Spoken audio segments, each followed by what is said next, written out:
Hey kids, this week's question comes from Mario. And Mario asks, who was created first, Adam or Eve? Well, that's a great question that we find the answer to all the way back at the beginning of the Bible. In Genesis chapter 2, here's what the author, Moses, said. In Genesis chapter 2, verses 5 through 8, when no bush of the field was yet in the land, and no small plant of the field had yet sprung up, for the Lord God had not caused it to rain on the land, and there was no man to work the ground, and a mist was going up from the land and was watering the whole face of the ground, then the Lord God formed the man, the dust from the ground, and breathed into his nostrils the breath of life, and the man became a living creature. And the Lord God planted a garden in Eden, in the east, and there he put the man whom he had formed. Up to this point, everything that God had made, he said that it was good.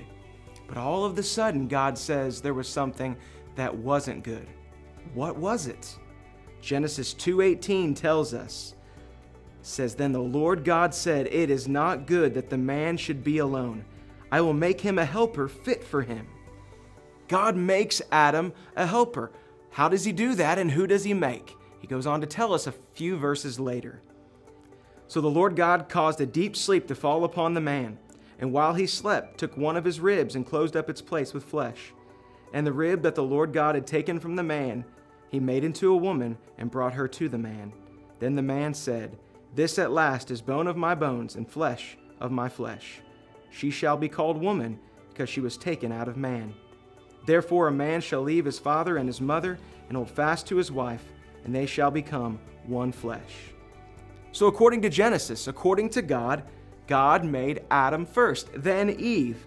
And this is a very important point because, as Paul later tells us in 1 Timothy 2:13, it has implications for both the church and the home. Like God said in Genesis chapter 2, God created a man to marry a woman. And together they have kids and they start a family. And in this family, they have unique roles that God has given them to bring him glory. The Bible teaches us that in creating Adam first, he was showing us something about the design he had for the home. That the husband is to lead and to protect and to take responsibility for the family. And the wife, she's to help and to foster and to develop the whole family through nurture. Together they create a culture. They raise kids in that culture that is rooted in the Bible, and then they send those kids out into the world to show the world what Jesus is like. But God creating Adam first also tells us something about his design for the church. Men and women carry over those same principles for biblical manhood and biblical womanhood into the church, and together they use their gifts to be disciples and make disciples of Jesus. But one of the implications is that there's one special role, the leader of the church, the ones who lead and protect and take responsibility for the church. They should likewise be biblically qualified men. And so men should lead in the home and men should lead in the church. Kids, here's my question for you. Who outside of your home do you think sets a good example of biblical manhood and biblical womanhood, and why? Talk about that with your parents and talk about that with your brothers and sisters.